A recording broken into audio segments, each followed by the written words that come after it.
Back-to-back Formula One weekends in 2025 from Australia straight to China. The track that holds the record for the most overtakes in a single GP and has plenty of historic moments that have made it iconic. One of them being Michael Schumacher's last victory in 2006, where he went head-to-head with the still current racing driver Fernando Alonso. And it was Alonso who started on pole, but it was Schumacher who got the last win. In 2007, Hamilton had his pit lane incident, which pretty much took away his title in that season. It was definitely gut-wrenching, and he would have been the only rookie to win a championship in his rookie season. Red Bull also got their first victory here in 2009, and now they have plenty of world championships and the current world champion in Formula One. The track itself is neck-breaking and really a very unique circuit on our calendar year. And while this is the preview from 2024, we're getting the same things here in 25. A C2 to a C4 is the tire compounds we're going to get, and tire stress is going to play a big factor in our race, and we already know a team with incredible tire longevity. The traction is going to be a 3 and braking a 4, and while it does have a humongous straight, it still requires you to have a very strong downforce level. Now, they do end up going for a balanced setup because it makes the most sense to get the most out of the corners and that straight. We're definitely going to see some differences amongst the grid. Track evolution is also huge. Last year we had a wet qualifying, but this year right now at least it's projected to be dry. In last year's 24 race, we had 2 stops, but this was due to a safety car that came out because of Bottas, and Alonso went for a pretty crazy tire strategy that didn't really pay off at the end. But we're more than likely going to see a medium hard, or 2 mediums and a hard. I very much doubt we're going to see the soft tire be used here at all. It will also be a better track for us to see who's actually in front. And while we have a good idea, this track is more representative to the rest of our calendar year. And there's going to be a big focus point on the rear wings here, with the wing axis distance being reduced from 2 millimeters to 0.5. This was supposed to be implemented in Japan, but now it's being implemented in China after so many teams are reporting on really McLaren, Ferrari, and Mercedes, who seem to be the main culprits of this whole mini DRS dilemma. And while it's not adding too much performance, it plays a factor, especially in this last regulation period. If you want to try and catch these teams, you gotta use as much ammunition as possible, and Red Bull is probably one of the teams focusing on talking about this more than any other. But let's go over a live lap in China. I definitely struggle with this one, but you guys will see. The inside as possible and go wide, not like how I'm doing. You know, there's plenty of tracks I'm decent at on this game. This ain't one of them.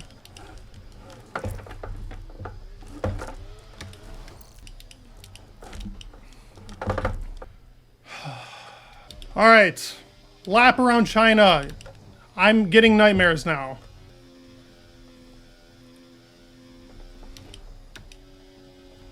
What is this car doing? I cannot seem to nail this lap, but this is the one. Shift all the way up to 8th gear, obviously, big straights, a lot of overtakes, a right-hand corner that never ends. It's neck-breaking in real life, and it is horrible in the game. Not a big fan.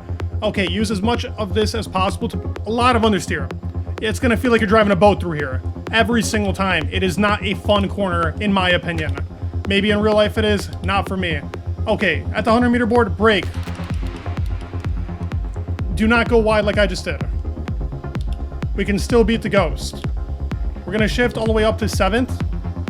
Avoid the curb or you will spin off, especially with the setup I currently have. Down to 6th, down to 5th. Use this as best as possible. We gained a bit of time there. Go down to 3rd. Use a little curb here for the turn in. As soon as you can step on throttle, try it. We're not too far off. We're going to brake at the 100-meter board. Go down to 3rd. I controlled a little bit of oversteer there, but it ended up working out. Be very steady on the throttle here. It's super important, and use as much of the space that you have as well as possible. Okay, we're not too far off. Shift up to 8, use the DRS. We're gonna brake a little after the 150-meter board. I could have probably done that a little better, but use the curb to be able to turn in better. Step on throttle as soon as possible. Shift up to 6th. Shift down to 5th. Keep it in bounds.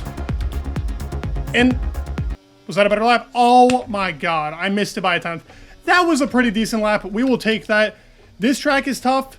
These corners seem to never end. It's neck breaking, but it should be a pretty fun qualifying session and really a race in general.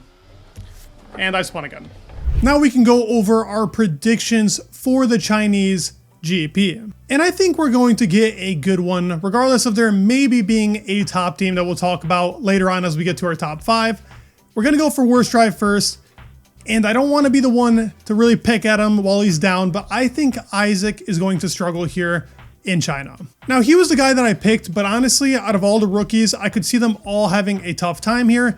It's a track that I think experience plays a very big factor, as the tire stress is hard. That first turn that does not end going right, experience really helps there, especially with tire wear and how you take that corner throughout the race to preserve your tires, and I do think these rookies are going to struggle. This was also seen in 24 when Piastri was so far behind Norris in the race because of his first time being there in China. I think he's going to do better this year, but it's going to be hard for the less experienced drivers. For best drive, this might seem like an obvious one, but to me, I'm feeling Lando Norris is going to be the driver that has the best time here in China. Now, clearly, he does have the best car from the looks of it, but I think he's going to make a big gap and probably have a very convincing victory unless we have some safety cars or retirements that could play a factor in his gap by the end of the GP. In the Australian GP, he had a very calm demeanor and completely different to that of 24. It's going to stay here for China, and I do believe it's going to be a good track for him to show off. He got on pole last year in that crazy wet condition. It was very controversial to a lot of people because he ended up actually going off the track before the start of the lap, but he was so slow going into that first turn that honestly, it took away from his speed rather than actually added on to it. He finished P2 last year. This is when the McLaren was really ramping up. I expect a great performance out of Lando Norris here in China. Now, the Unchained driver of China, as I stated before, it's pretty much a bold take, but is it really here?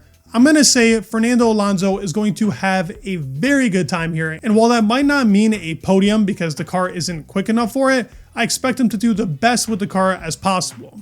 Experience really matters here in China. Fernando Alonso has had a great track record no matter the car here, and really likes the track overall. He ended up actually finishing in the top 3 in qualifying with the Aston Martin last year, who was pretty quick, but it was him making the difference. Now for the surprise team, I think Williams is going to be very good here and possibly fight with the top 4 for most of the race. Their tire wear was very impressive in Bahrain testing. Even in Australia, it was impressive to see what Albon could do throughout the whole GP. And I expect them yet again to be very strong in both the hands of Carlos and Alex. Now lastly, for my top 5, starting from 5, I think we're going to see George Russell here. The Mercedes definitely seems to be stronger on its tires than it was in the previous season.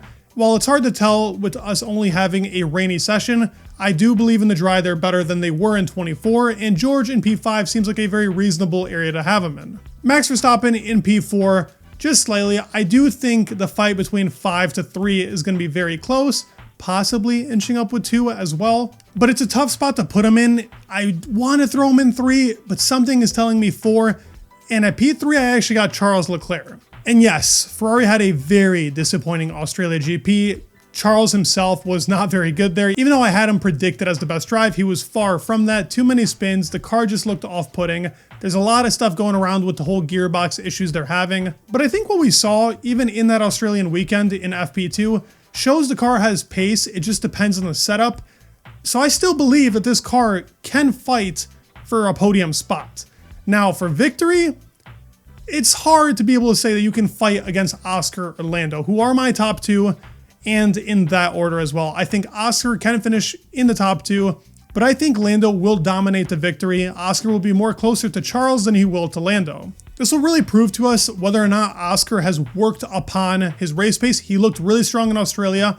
Can he keep those tires alive enough to fight with Lando or stay ahead of him, depending on how he's doing in the GP? I'd love to hear your thoughts down in the comments below. Please leave a like, subscribe. It would mean the world, and peace.